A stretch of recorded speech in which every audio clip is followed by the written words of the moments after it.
Hello friends, कैसे हैं आप। मैं हूं आपके साथ अजीज़ अहमद और स्वागत है आप सभी का आपके अपने YouTube channel GK study hive पर।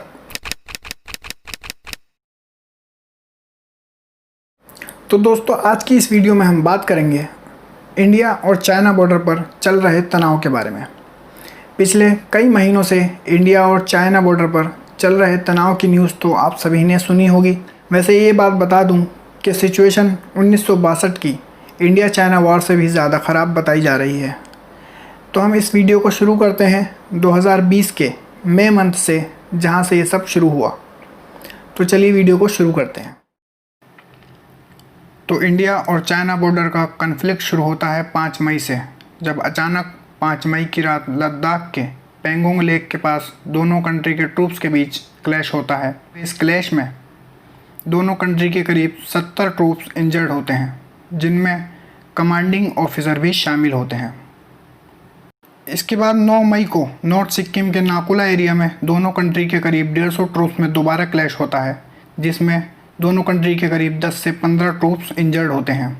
10 मई को आर्मी की तरफ से स्टेटमेंट इशू की जाती है, जिसमें नाकुला फेस ऑफ और पेंगोंग फेस ऑफ दोनों की न्यूज़ को कंफर्म किया जाता है। 12 मई को लद्दाख के पास ही गलवान वैली से भी एक और फेस ऑफ की रिपोर्ट आती है। 18 मई को चाइना इंडिया को एक्यूज़ करता है कि trespass and illegal infrastructure built on LAC। साथ ही कहा जाता है कि इंडिया चाइना की टेरिटरी क्रॉस कर रहा है और पेट्रोलिंग ब्लॉक कर रहा है चाइना की। इसी के साथ सिक्किम और लद्दाख में LAC पर स्टेटस चेंज करने की भी कोशिश कर रहा है, जबकि उल्टा सैटेलाइट इमेज से साफ साफ देखा जा सकता है कि चाइना ही LAC क्रॉस कर इलीगल रोड कंस्ट्रक्शन और अपने मिलिट्री बेस बना रहा है। 21 मई को मिनिस्ट्री ऑफ एक्सटर्नल अफेयर्स से स्टेटमेंट आती है और चाइना द्वारा इंडिया पर लगाए गए सारे क्लेम रिजेक्ट किए जाते हैं, और साथ ही कहा जाता है कि इंडियन आर्मी LAC पर अपनी नॉर्मल एक्टिविटी कर रही है। 22 मई को Indian army general chief Manoj Mukund Naravane security review के लिए लद्दाख हेडक्वार्टर पर विजिट करने जाते हैं। इसके बाद 25 मई को करीब 5000 चाइनीज़ सोल्जर LAC के डिस्प्यूट एरिया के पास देखे जाते हैं। 27 मई को आर्मी के टॉप ब्रास की बॉर्डर पर चल रहे सिक्योरिटी इशू और ईस्टर्न लद्दाख में चाइना और इंडिया के सोल्जर के बीच हुए क्लैश पर डिस्कशन होती है। 20 मई को डिफेंस मिनिस्टर राजनाथ सिंह कहते हैं कि इंडिया और चाइना दोनों ही कंट्री में डिप्लोमेट और मिलिट्री लेवल पर स्टैंड ऑफ को सॉल्व करने के लिए बात की जा रही है, और इंडियन गवर्नमेंट किसी को भी इंडिया की डिग्निटी को हर्ट करने की परमिशन नहीं करता। 2 जून को डिफेंस मिनिस्टर राजनाथ सिंह की स्टेटमेंट आती है और कहा जाता है कि LAC पर चाइनीज़ ट्रूप्स एक लार्ज नंबर में मौजूद हैं। इसके बाद 6 जून को एक टॉप मिलिट्री ऑफिसर मीटिंग होती है लेफ्टिनेंट जनरल हरिंदर सिंह और मेजर जनरल लियूलिन के बीच, जो कि कमांडर हैं people's liberation army in Xinjiang region के। इसके बाद 9 जून को इंडियन आर्मी की तरफ से एक स्टेटमेंट आती है, जिसमें कहा जाता है कि चाइना LAC पर 3 हॉटस्पॉट से अपने सोल्जर पीछे हटा रहा है। 10 जून को इंडिया और चाइना के मेजर जनरल रैंक के ऑफिसर मिलते हैं पेट्रोलिंग पॉइंट 14 गलवान वैली पर, गलवान वैली कन्फ्लिक्ट को कम करने के लिए। 12 जून को मेजर जनरल रैंक के ऑफिसर के बीच 5th राउंड मीटिंग होती है और बात होती है चाइना के 8000 troops, tank, fighter bomber, rocket force और एयर डिफेंस रडार के LAC क्रॉस करने पर। 13 जून को इंडियन आर्मी चीफ की तरफ से स्टेटमेंट आती है और कहा जाता है कि अब सिचुएशन अंडर कंट्रोल है। 15 जून को ब्रिगेडियर और कर्नल रैंक के ऑफिसर मिलते हैं, और 16 जून को यानी अगले दिन न्यूज़ आती है कि 15 जून की रात गलवान वैली में इंडिया और चाइना के बीच हुए एक वायलेंट फेस ऑफ में इंडिया के 20 सोल्जर शहीद हो गए हैं, जिसके बाद बॉर्डर पर टेंशन और बढ़ जाती है। यही नहीं, 18 जून को चाइना की तरफ से हमारे 10 आर्मी सोल्जर रिलीज़ किए जाते हैं, जिनमें एक लेफ्टिनेंट कर्नल और 3 मेजर शामिल थे, जिसका साफ साफ मतलब ये है कि चाइनीज़ आर्मी ने हमारे सोल्जर एब्डक्ट किए थे।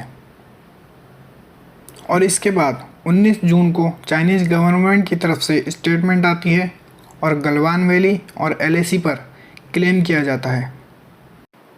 ये वो सोल्जर हैं जो 16 जून की रात गलवान वैली में इंडिया के लिए शहीद हुए। और इतना सब होने के बाद भी देश की जनता को सच नहीं बताया गया। उनसे कहा गया कि इंडियन बॉर्डर में कोई घुसा ही नहीं। चाइनीज़ आर्मी पीछे कैसे हटी जब वो आगे ही नहीं आई, और चाइनीज़ आर्मी ने हमारे सोल्जर रिलीज़ कैसे किए जब उन्होंने एबडक्ट ही नहीं किए थे। और मीडिया तो अपने इम्पोर्टेंट काम में बिजी रहती है, तो आपको सच कौन बताएगा। और आपको पता ही है कि उनका इम्पोर्टेंट काम क्या है। अलग अलग टाइम पर अलग अलग बात कहना और अलग अलग नेताओं का अलग अलग स्टेटमेंट देना, इन सब से देश की बेचारी जनता ऐसी घूमी कि उस बेचारी जनता को सच का पता ही नहीं चला। कभी कहा गया कोई आया ही नहीं, कभी कहा गया कोई गया ही नहीं। लेकिन एक सच जो कि किसी से नहीं छुपा वो था हमारे 20 जवानों का शहीद होना। 20 जवानों के शहीद होने के बाद पूरे इंडिया में अलग अलग स्टेट में चाइना के ख़िलाफ़ लोगों को गुस्सा देखने को मिला। मेड इन चाइना का बायकॉट करने की मांग तेज़ हुई और यहाँ तक कि चाइनीज़ फूड को बैन करने का भी प्रस्ताव रख दिया गया।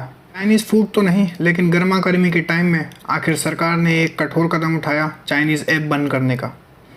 सरकार ने पहले 59 ऐप और बाद में 118 चाइनीज़ ऐप बैन किए। फैसला बहुत कठोर था, शायद इसलिए कहा गया कि 1962 वाला इंडिया नहीं है। लेकिन फिर भी विपक्ष ने कहा कि आपने चाइना का नाम नहीं लिया। अरे नाम में क्या रखा है साहब, वो तो आए दिन बदलते रहते हैं। इसके बाद भी इंडिया चाइना बॉर्डर पर हलचल होती रही और साथ ही दोनों देशों का बयानों का सिलसिला भी जारी रहा। उधर इंडियन एयरफोर्स में शामिल होने हमेशा कंट्रोवर्सी में रहा राफेल भी रशिया से उड़ चला और इंडिया में एंटर करता है तो गोदी मीडिया ऐसी उछलती है कि मानो अब तो बिना लड़ाई ही हमने जंग जीत ली हो। लेकिन चाइना की हिम्मत तो देखिए, इंडिया के पास राफेल होने के बाद भी कभी गलवान, कभी LAC तो कभी अरुणाचल प्रदेश पे अपना दावा ठोकता है। और तो और ये भी कहता है कि हम अपनी 1 इंच भी ज़मीन नहीं छोड़ेंगे। साथ ही चाइना के इंडिया का एरिया ऑक्यूपाई करने की खबर भी आई, लेकिन सरकार की तरफ से इस पर कोई रिएक्शन नहीं दिया गया।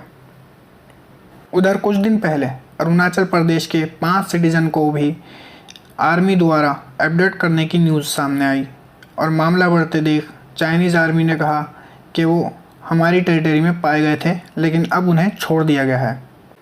शायद चाइना मान नहीं रहा, तभी तो इंडियन मिनिस्टर कभी कहीं चाइनीज़ मिनिस्टर से बात करने के लिए निकल पड़ते हैं। कुछ दिन पहले डिफेंस मिनिस्टर राजनाथ सिंह और अब foreign minister S Jaishankar Chinese minister से बात करने के लिए मॉस्को विजिट पर गए हैं। वैसे चाइना की हरकत देख तो लग नहीं रहा कि वो इतनी जल्दी या फिर इस बार बातों से मानने वाला है। क्या पता सरकार को POK पर की गई सर्जिकल स्ट्राइक की तरह यहाँ भी ऐसा ही कुछ कदम उठाना पड़े। इसके अलावा चाइना इंडिया बॉर्डर पर अब टेंशन और भी ज़्यादा बढ़ती जा रही है। यहाँ तक कि हवाई फायरिंग शॉट भी किए जा रहे हैं, जिसके बाद दोनों कंट्री एक दूसरे पर, इंडिया चाइना पर और चाइना इंडिया पर फायरिंग शॉट के लिए एक्यूज़ कर रहा है। तो दोस्तों ये थी 5 मई 2020 से 10 सितंबर 2020 तक की इंडिया चाइना बॉर्डर पर चल रहे तनाव की टाइमलाइन। आगे इस बॉर्डर पर क्या होता है इस बारे में अभी कुछ भी कहना बहुत ही मुश्किल है। उम्मीद है ये वीडियो आपको इन्फॉर्मेटिव लगी होगी, तो वीडियो को लाइक कीजिए, शेयर कीजिए, साथ ही चैनल को सब्सक्राइब ज़रूर करें और बेल आइकन ज़रूर दबाएं ताकि आगे आने वाली वीडियो की नोटिफिकेशन आपको मिल सके। तो चलिए मिलते हैं नेक्स्ट वीडियो में।